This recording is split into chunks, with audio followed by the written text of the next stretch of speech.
Sandy, you're a fine girl. What a good wife you would be. But my life, my love, and my lady is the sea. Poor Brandy.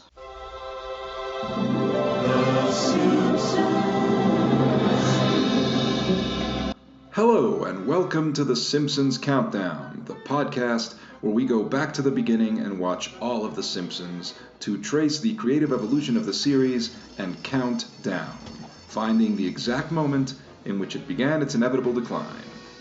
I'm your host, Erix Antoine, and this week I'm joined by my good friend Mike Drew Flynn. We will be discussing the episode Principal Charming, which originally aired in the US on February 14th, 1991. In this episode, Marge asks Homer to find a husband for her sister Selma. So Homer invites Principal Skinner to dinner, where he instead falls for Selma's twin sister, Patty. Needless to say, awkwardness ensues, but so does a short-lived romance. It's romantic comedy time once again on The Simpsons, though the sentiment is nicely balanced out with a good selection of gags. Let's see what sorts of tangents Flynn and I go on over the next 45 minutes. Here we go.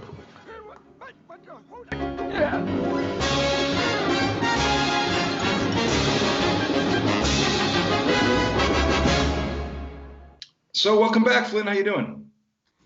I'm doing pretty good. We're all just here, buckling down. I've been watching a lot of movies. I watched this episode. This is actually the first time I watched this episode, I realized. Oh, you hadn't seen it before. Okay. I hadn't seen this before. I will admit that Skinner is one of my favorite characters, and that's why I jumped at it. I have this irrational hatred throughout history of white male authority, especially school administrators, and the fact that Skinner is an idiot, it has become very comforting to me with age.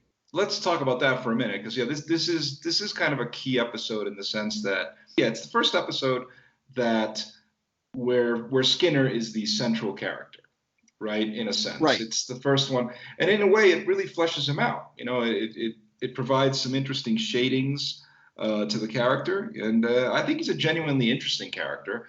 First of all, he kind of looks like Harrison Ford, which is really funny to me. Come on, give me your wine. Give me a break, will you? I just want a pack of cigarettes. All right, wait a second. All right, wait a minute. Will you just wait a minute? I think one thing that's interesting about this episode, which is basically structured a bit like a rom-com, it has like this quality to it that, it's a romantic comedy, really. I mean, the whole setup, the idea, it's basically just a romantic comedy with a bittersweet ending. It's totally a rom-com, and the writer's room was probably seeing stuff like Pretty Woman become really huge, and they're like, fuck it, we're going to do our own version of this. We're more than halfway through the season at this point. I've been talking about this for a couple of weeks now, but the whole thing about basically at this point, the series has jumped the gorge, which is my terminology. It's the opposite of jumping the shark. The series has jumped the gorge because we had the episode Bart the Daredevil, and that is kind of a dividing line for me between okay episodes that, some of which hold up, most of which really don't. But then Homer jumps that gorge, and from that point on, there's this sort of uptick where you have episodes that really start to inch closer and closer to the quote unquote golden age. And this is kind of one of them. I mean, it's a very good episode. Oh, yeah. It still has that like James L. Brooks thing to it, where it still has that this is a romantic comedy thing. Oh yeah, totally.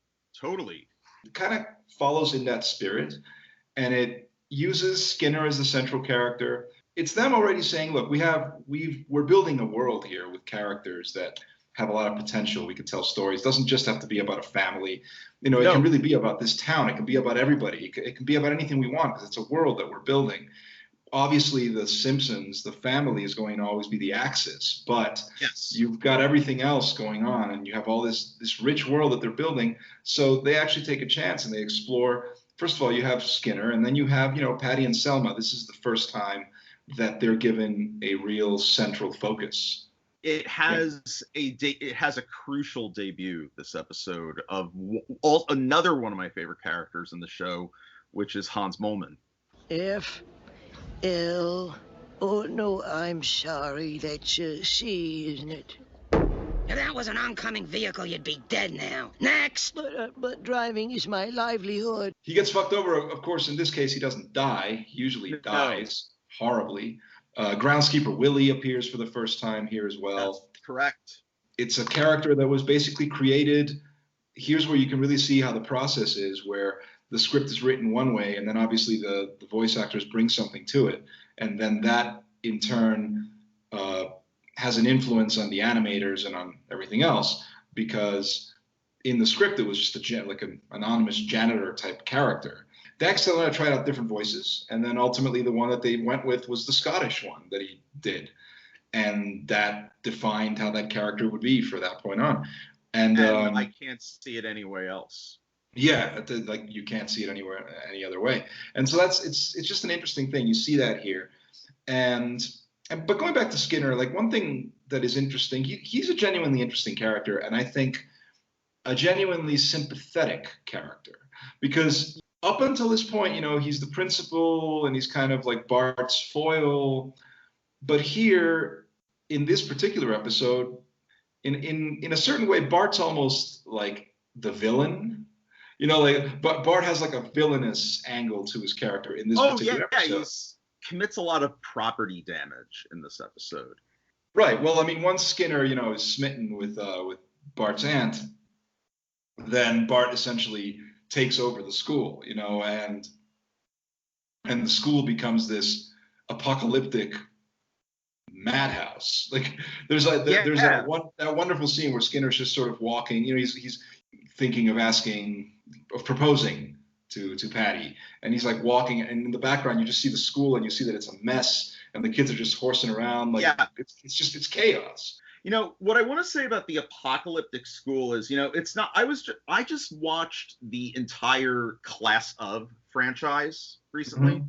I revisited Class of 1984 and 1999, and let me tell you, Class of 1999. If you thought that Springfield looked apocalyptic in that, well, let me tell you, Mark L. Lester piles on a lot of carnage in those movies. Yeah, that's a franchise I need to get on. It's just one that's sort of flown under the radar for me. I've never quite gotten around to it, but I am going to watch it. Is G. Gordon Liddy in one of them? No, but in '99, that has a good lineup of bad guys. Actually, good lineup for cast, because you've got Malcolm McDowell, you've got Stacy Keach wearing white contacts. Right. Yes, that's right. Yeah. The reason I asked about G. Gordon Liddy is because I got it confused. See, Stacy Keach is in Class of whichever one it is. Stacy Keach is in one of them. Yeah, and then I know that G. Gordon Liddy also played a cyborg in some other sci-fi action movie from the 90s or 80s.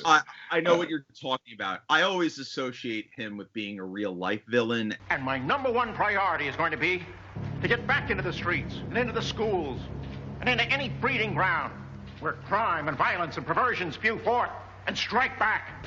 And when the problems are out of control, the solutions can be even more dangerous. Street Asylum, starring America's own G. Gordon Liddy.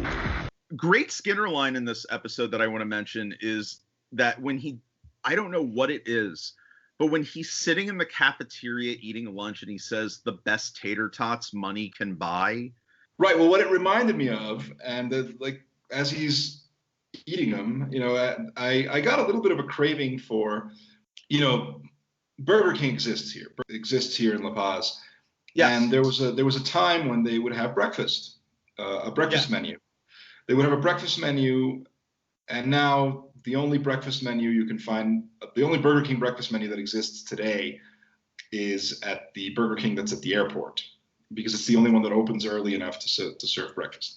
Well, I can tell you that all the Burger Kings in the States still do breakfast. So yeah, no, most fast food joints do, right? But here, no. I guess they saw that it wasn't very feasible. People weren't really going for breakfast. But when it first opened, they had a breakfast menu, like in the 90s. And one of the things that they called it hash browns. That's what they referred to it as, hash browns. But they're tater tots. The hash browns at Burger King were always that way. I can tell you that much. But my point is, I love that shit. So when those particular ones, I just always liked them. So when Skinner is munching on those tater tots, I was like, oh, I could really go for some Burger King tater tots right now. Maybe I'll have a tasty breakfast buddy at Burger King for just 59 cents. And I get coffee and hash browns for just $1 more.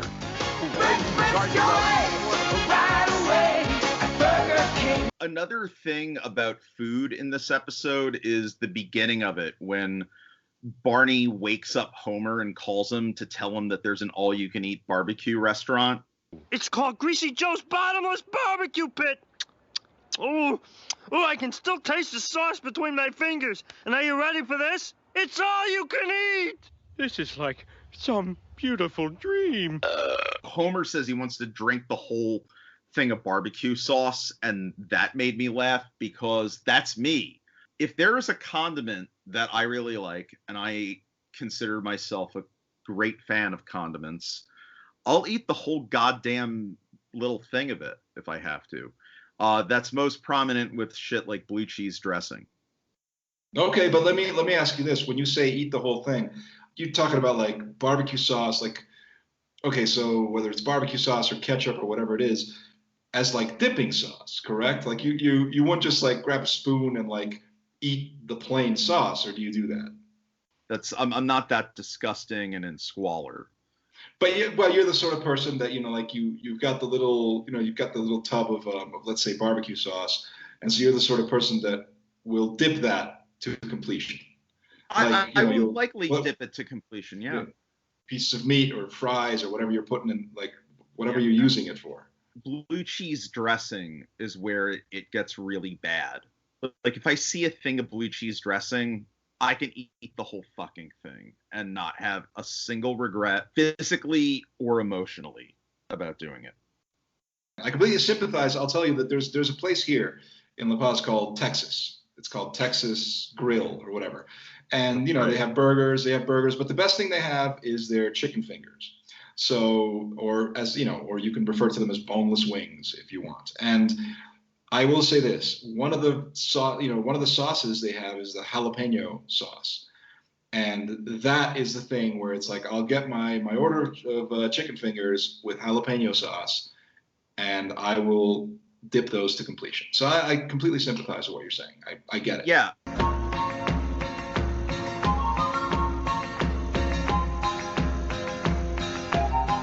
I want to also go back to franchises for a second and bring up a little thing that happens, which is how Marge differentiates Patty from Selma.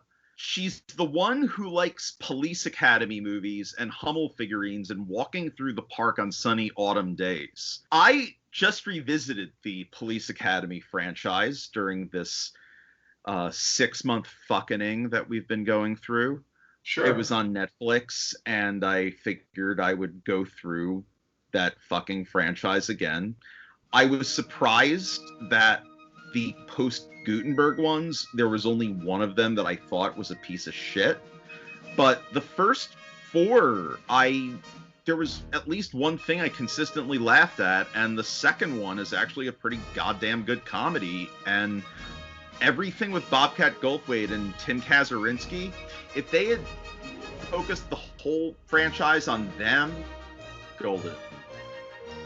And you didn't blast through them in a whole day like Bill and Chelsea Clinton? I might as well have been the Clintons, because I watched, this is how I did it. I watched the first one on a late Monday night. Then I watched 2, 3, and 4 on a Tuesday. I watched 5 and 6 on Wednesday. And then Thursday morning, I couldn't fall back to sleep, and I threw on Mission to Moscow. I'll tell you, I've never really engaged with the whole franchise to that degree. I mean, I haven't seen all of them. I've seen probably most of them, at least the first 4 or 5. Yeah, the first 4, I definitely saw them all. But the one that I was most obsessed with as a kid was 4, Citizens on Patrol.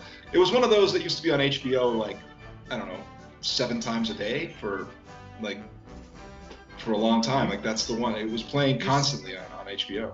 And then you had to say the subtitle, and now I got the fucking song stuck in my head. I still, and it's ingrained in my memory, the freeze frame of the hot air balloon with the credits rolling. Citizens on Patrol. It's like that was a popular movie, wasn't it? Like a really big hit. It must have been, I think, one of the biggest.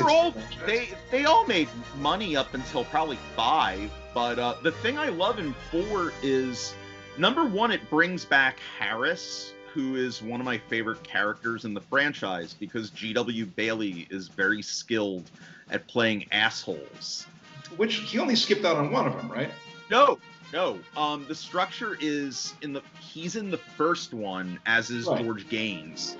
In 2, G.W. Bailey isn't there. They replace him with 2 characters. There's a guy who's kind of he's kind of like a blowhard sort of. They're both blowhards actually, but Mauser is the name of the character that they replace him with. And Howard Hessman is sort of also a replacement for Harris, because he plays the brother or son of Lassard, and he's the guy that's able to tip him off about the mutant punk gang that Bobcat Goldthwait is running. And then 3 has the characters from 2 again, and 4 is when they ditch the characters from 2 and 3 and just bring Harris back. And the minute Gutenberg and Bailey are like Bugs Bunny and Yosemite Sam that entire time. The megaphone super glue gag, the mace being replaced, or the deodorant getting replaced with mace. That shit's hilarious. I'm sorry if it lowers my intelligence, but there happens to be a few Police Academy movies that I find funny. And if that makes me a bad person, then I'm safe. Citizens on Patrol! But speaking of franchises, we can segue. So one thing you see here is that on their first date, Skinner takes Patty to the premiere of Space Mutants 5. Space Mutants 5. I need to discuss this for a second. Oh, I would love to. This was in my notes. I want to talk about the Space Mutants franchise with you. Right. Well, because the thing is, like, the Space Mutants franchise, and here's the thing about the Space Mutants franchise. The Space Mutants franchise is a running gag in The Simpsons, and I'm pretty sure that at some point it peters out. Like, at some point they sort of stop doing stuff with it. But in the first couple of years of the series, they leaned heavily on it, because in the season 1 episode, The Telltale Head, Bart, sneaks into Space Mutants 4. So there's a certain consistency. So this is obviously, we can quote unquote in a vague sort of, if we want to give it a vague chronology, which the series doesn't have, but if we want to do that, we can say that this takes place about a year later. So obviously it makes sense that Space Mutants 5 would be coming out. And the thing is that, but here's the thing about Space Mutants, right? So they really, like, the Simpsons franchise really leaned heavily on the whole Space Mutants concept. The first video game was Bart versus the Space Mutants, which is weird. Yeah. It's like, it's a fictional thing from the universe, which becomes real in the video game. And isn't it like, isn't there like a They Live type element where you have to wear X-ray glasses to find the Space Mutants? Exactly. That is exactly it. Bart, you have the glasses. It's straight up They Live. Because the premise of the game is that the Space Mutants have come to Earth and they've taken human form, and so the objective is to find all the Space Mutants and destroy them, fight them, or whatever. And it's a hard fucking game. Like, I was never able to get past like level 2. I didn't have it on the Nintendo. I had it on the Sega Genesis. It was from Flying Edge. Flying Edge and Arena were the 2 that they had for Sega games. Right. And so it was infuriating to play that game because it's so fucking hard. The Simpsons games are notorious for being... Oh, they're fucking bad. They're just notorious for being terrible games. But the ones that I had firsthand experience with, I might have rented Virtual Bart or Bart's Nightmare on Genesis or Super Nintendo and couldn't get halfway through the first level. But the ones I owned on the NES that I think I got as gifts were Krusty's Funhouse, which was shit, and Bartman meets Radioactive Man, which is also shit. fucking movie-based games. They get you through the ringer, and they have to make the first level the hardest fucking level in the game. Although, you know what? I'm going to go to bat because I also had it. I had Krusty's Super Funhouse for the Genesis, which is essentially, it's the same game, just with better graphics, right? And I will go to bat. It's not, that game has an interesting concept. It's more of like a puzzle game because, you know, you have to take, you have to guide, it's similar to Lemmings. You have to create this sort of situation where you lead mice into traps, you know, and so the levels are designed so that you have to, so, you know, it's kind of a puzzle. It's got a puzzle game aspect to it. It's actually kind of a good game, I have to admit. Maybe if you looked at it now, you could appreciate it. Maybe when you were a little kid, it was too ambiguous or esoteric or something for you to really latch onto. That's exactly what it is. Plus, the main character is Krusty. Like, I'll admit to this. Krusty Super Funhouse was given to me as a gift. It wasn't a choice. It's one of those things where, oh, you like The Simpsons. Here's a Simpsons game that I found probably on sale for $12.99 at, you know, Babbage's or whatever, and here you go. And I was kind of like, I don't want to play as Krusty, you know, like, but no, it's kind of a fun game. Hi, kid. I want to get your opinion on something because I have my own thoughts about the Space Mutants thing because we're kind of getting full Oliver Stone about this franchise that exists in the universe. So what I'm thinking about Space Mutants is there's clearly an influence of the Alien movies and Predator. But when you think about the fact that there are 5 entries by the time this episode plays out, that this was likely something where it was a studio like New Line that was cranking out a Nightmare on Elm Street movie every damn year, you know? Well, right. Yes. Well, there you go. That's exactly what I mean. Like, okay, so because you sit there and you watch it and you go like, what is this analogous to? It's called Space Mutants. Okay. Yeah. And it's obviously about monsters, but whenever they show like a clip from it, whenever they show that, like in whether it's the episode of Telltale Head or even this one, it's always basically the same gag. It's always like a couple of teenagers, essentially. They're sitting in a car about to make out or whatever it is, and then the monster shows up and like kills them, right? And so I go, that's like a slasher movie. That's not like an alien monster movie. Alien monster movies don't tend to be like that. Alien monster movies, when we think about them, they tend to be like what you just said, Aliens or Predator. That's what that is, and it's a very different thing. But this is more like they seem to be, it's called Space Mutants, but they seem to be doing a goof on essentially what was, you know, either Friday the 13th or Nightmare on Elm Street, those franchises where they were cranking out one per year, you know, and they were basically slasher films that had a very formulaic approach. The movie that I thought of when you see the clip from the movie is the remake of The Blob. Because it's kind of reprehensible, and there's an alien murderer, and it's eating people, and it's disgusting, and it's the same kind of setting as Space Mutants 5. It's like an Americana kind of thing. It's like a small town. Is that what you mean? Right. That's what I mean. Yeah, because Blob 88 leans hard on that setting. You see my point, though, right? Where it's like you've got 5 of them. Yeah. Which and there's not, so when you go like, what is this analogous to? It really is more analogous to something like a slasher movie, like a slasher franchise, not so much an alien sci-fi franchise. I'm going to tell you something right now, which is this. The 5th entry of a horror franchise usually fucking sucks.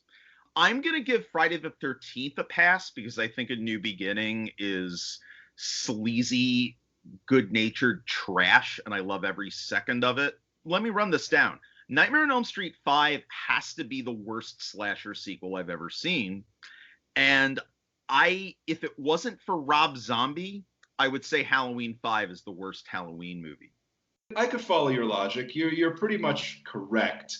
Just looking at slasher franchises, horror franchises, number 5 tends to be really terrible. Like it's just I mean, it's kind of like the law of averages. I mean, if you keep things going that long, you know, diminishing returns are going to set in at some point. So yeah, Friday the 13th 5. It's not even like whether we can objectively say that they're bad, whether we can enjoy them for different reasons. But I think that in terms of like even in the fandom situation, Like, yeah, Friday the 13th Part 5 is just, it's considered bad just because it's not even Jason and whatever, right? And it's directed by a guy whose only other credit was a Linda Blair Grindhouse movie and some porn, and that's why that movie has so much nudity in it. And he was apparently a real asshole. Like, he was apparently, like, on the set, the director was basically instructing the actors during the sex scenes. It's like he wanted them to really have sex. That reminds me that I should really watch Crystal Lake Memories. Yeah, you should. That is a terrific documentary. But yeah, it's basically it's analogous to slasher franchises, except the writers decided to make it about mutant aliens. You wonder why the writers chose to make it about alien monsters. The horror movie franchise in The Simpsons is about alien monsters and not about like a masked killer, No. And it's strange because like that's when they're doing their lampoons of pop culture, they tend to be very authentic. You look at like McBain, and that's a very kind of authentic parody of a Schwarzenegger action movie. It's pretty authentic. Everything they do, all the little parodies seem to be very kind of on point. But doing like a horror movie franchise and making it about an alien monster, it's just, to me, it just seems like that's just something where the writers who grew up in the 60s, it's like they're getting nostalgic on us. That's how I've always interpreted it. Right. Ooh, baby. Hey, baby. Hey, baby. Ooh, baby. Ooh, baby. Ooh, baby. Ooh, baby. Ooh, baby. Hey, baby. Hey, baby. Ooh, baby. Ooh, baby. Ooh, baby. Ooh, baby. Speaking of genre movies, there's another thing in this episode that does relate back to movies that is relevant and on topic about the episode, which is that parody of Terminator and RoboCop where Homer keeps walking up to every guy trying to get a read on them is fucking hilarious. It's the same font that "fuck you asshole" gets displayed on the Terminator's interface. Yeah, that's definitely like it's a parody of Terminator, RoboCop, Westworld. It's obviously a take on all that. This is The Simpsons, always doing their little movie parodies. They got that. This has a parody of Vertigo. It's parodying the clock tower at the end, right? And what's interesting about Vertigo and doing a spoof of that at that point is, for several years, that along with Rear Window and a couple other Hitchcock films were lost. The rights issues were awful. And I believe in '83, Universal acquired the rights to these 5 movies, and Jimmy Stewart did a narration for the trailer. They re-released them to much acclaim. It was their video debut, I think, in '84. And Vertigo, we now know in 2020, is being considered one of the greatest films ever made by a lot of filmmakers and film buffs. But at the time, it was sort of an underrated entry in his canon. Like, stuff like The King of Comedy in Scorsese's career never had much of a dent. And then I would say it took about 20 to 25 years for people to openly say, yeah, this is De Niro and Scorsese working together and they're fucking amazing. It's kind of like that. Yeah, it was a little bit like that. It was a movie that was hyped, because it's Hitchcock and this guy was like pumping out hit after hit. Yeah. So it was obviously there was a lot of hype around this movie. But when it came out, it didn't get very good reviews, and it was an underperformer at the box office. So it is one of those films that it just, like, at the moment that it came out, it didn't really land. In a sense, it's because of Vertigo's quote unquote failure. He was one of the great geniuses of the movies. He was the master of suspense, romance, and the macabre. He was the remarkable Alfred Hitchcock.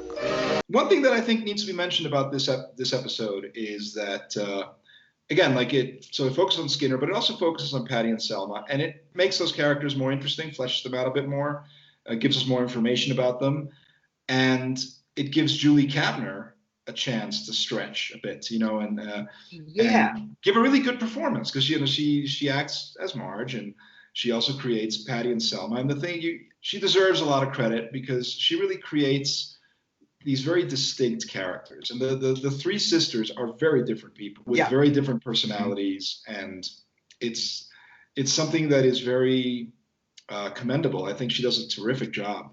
The other thing that I think people forget about Kavner is that she was the member of the the only other member of the voice cast besides Harry Shearer that had an established career as an actor prior. I know she did a few Woody Allen movies, but she was most famous for being the sister on Rhoda, and she won an Emmy for that. Was she? Here's the thing: I'm not clear on. Was she on the Tracy Ullman show, like as an actress? She was, I believe, yes. Okay, because Dan Castellaneta was. Dan Castellaneta absolutely was. Right, but I know he was. I wasn't sure if Kavner was. Harry Shearer was not. Nancy Cartwright was not. Yeardley Smith was not. But they were in movies in the 80s. I know for a fact that Nancy Cartwright was in a couple of movies, and if you want to hear, if you want to see, or perhaps close your eyes and imagine Bart Simpson getting fucked, you can watch Flesh and Blood, and that's something to see. Hello, is Homer there? Homer who? Homer sexual. Wait 1 second, let me check. Homosexual? Come on. One of you guys has got to be homosexual.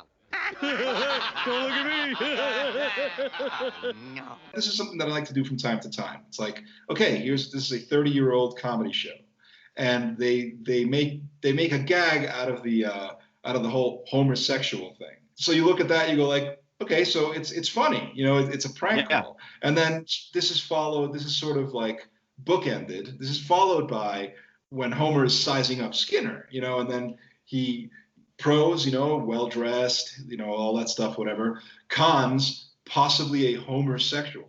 Somebody would say, oh, it's gay panic. And I'm like, no, it's not. It's just a funny joke, for God's sake. And it speaks to Homer's character. I want to also point out, because, we're on the subject of cancel culture, and I think we need to discuss an elephant in the room about the ending of this episode. Oh, Springfield Elementary, I will have you back again. After all, tomorrow is another school day. HBO Max pulled a Gone with the Wind from the site, and they were going to put it back on with like a roundtable discussion. I don't fucking need that. I'll read a Reddit post about it. Here's what I have to say about that. And I talked about this briefly with Natalia a couple of weeks ago, but I can bring it up again here. It's like, I get it. There's quote unquote sensitive subject matter in this movie. But the fact is, the movie was made, it exists. It's a piece of history. And so there it is. Now, I thought it was really stupid when it was announced that they were going to pull it at first, before I knew the full story and full context. My first reaction was, they're just going to pull it? Well, why?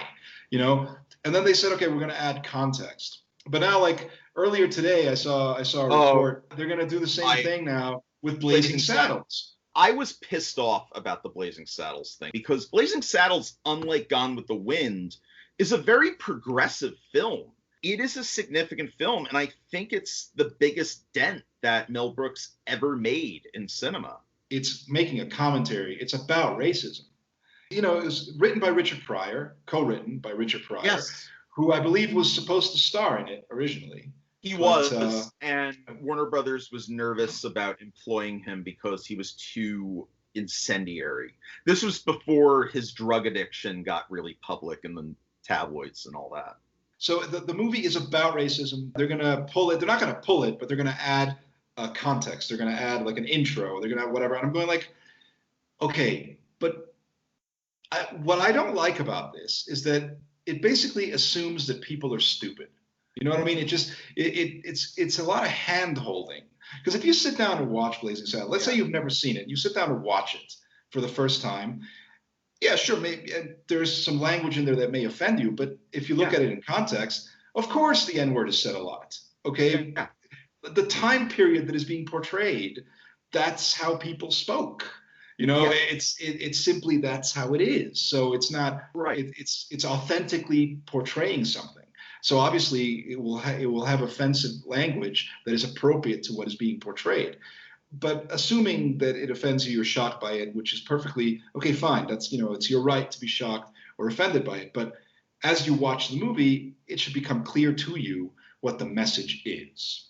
And the problem is that by spoon feeding you all of this up front, it's like for me, it's a dumbing down. It's a dumbing down of culture. It's an assumption that people are just too stupid to look into, to investigate things for themselves. Like if I see something that I find shocking or offensive, and let's say it for some reason it compelled me to, I found it intriguing, I might want to look into it. But it's my responsibility. I don't need to be spoon-fed this. No, I would rather have discourse than outright censorship. I'll say this. I don't actually like to use the label cancel culture because I think it's a label for something that has existed for years. It's always existed. The idea of a performer, a celebrity falling from grace, falling out of favor with the public, that's been happening since the beginning of the medium, of any medium. That's always happened. Yeah. But now it's by labeling it like that, it's almost like you weaponize that concept in a way. And I think that what you were saying before, I agree with you. I would prefer discourse to outright censorship. So look, I was having this discussion with people earlier today, and we're like, all right, look, if they want to put a disclaimer at the front of Blazing Saddles, fine. They want to put a disclaimer at the front of Gone with the Wind, fine. Put a disclaimer at the front of every single movie that exists if you want to do that. Okay, go right ahead and do it. Put a disclaimer. Add one thing I hope, I don't know, I hope that stuff's skippable. I don't want to have to watch the fucking 10-minute intro to watch Blazing Saddles. I don't need it. Somebody else might need it, but I don't need it. No. Marry me, Patty? Jeez, Crow, look at the size of that rock. It's the second most precious jewel in this bell tower. Patty, the question before you is, will you marry me? Seymour, I don't know. This is so... Oh, just say whatever's in your heart. Okay. You see, it's not that I don't love you. You love me! Kaloo-kalay! So what do we think of this episode? I think it's great. I'm not going to say it's one of the best episodes, but it's a very good episode. And it's, as I said, it's one of those, it's part of the uptick. It's already, here we are, we're getting there. We're not quite there, but we're getting there. We're getting to the golden age. We're getting to the episodes. We're getting to what The Simpsons is all about. We're getting to why this show is what it is. It explores side characters in a compelling way. It gives Julie Kavner an opportunity to stretch and give a really good performance, in creating these very interesting characters. It's just an all-around solid episode. It's genuinely sweet. It genuinely, the romantic part of it, you genuinely believe it. You buy into it. It works. It works as a romantic comedy. And the ending is genuinely heartfelt. It's genuinely moving. I think it's just a very solid, very good episode. And that's what I have to say about it. It is a really good episode. One thing that's notable about this episode is that it was actually produced very early. It was produced early in the production schedule. But they held it. They held it for a while because they realized that they were because it aired on Valentine's Day. Yes. Valentine's Day was also the day that Sounds of the Lambs opened. Wait, but so it opened on a Thursday? Sounds of the Lambs opened on Valentine's Day 91. So it opened on a Thursday. That's rare. Back then, were they already doing that back then?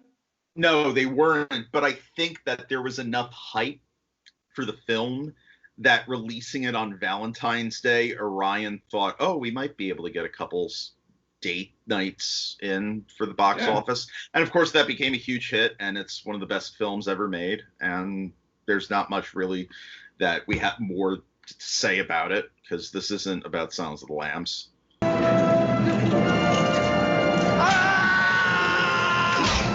I think this was pretty highly rated, too, this episode. Yeah, it was. It was a highly rated episode. This is when The Simpsons was huge. So like pretty much it's like they could do no wrong. Like every episode would come out, it would be the highest rated episode of Fox for that week, or one of the highest rated, and get great reviews, and retrospectively people consider it a classic and all that. Yeah, it's definitely one of the good ones. So this was a good talk, man. Well, I want to thank you for coming. We will have another talk in the future. You take care of yourself. Yeah. Thank you. You too. So that's it for this week's installment of the Simpsons Countdown. Thank you for joining us. If you enjoyed this, please give us a like. If you haven't yet, go ahead and subscribe.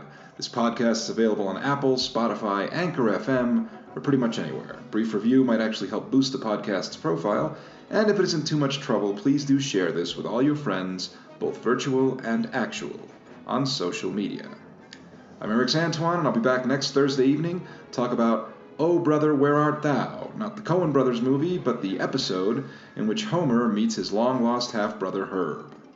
Troy Anderson will be along to discuss that classic with me, and I hope you'll join us. Until then, stay safe out there, continue observing your biosafety and social distancing protocols, because whether your area is opening up or not, we're not all quite through this thing, and we need everyone to do their part keeping themselves and everyone else healthy, and we'll get through this in due time. Thank you for listening. See you next week.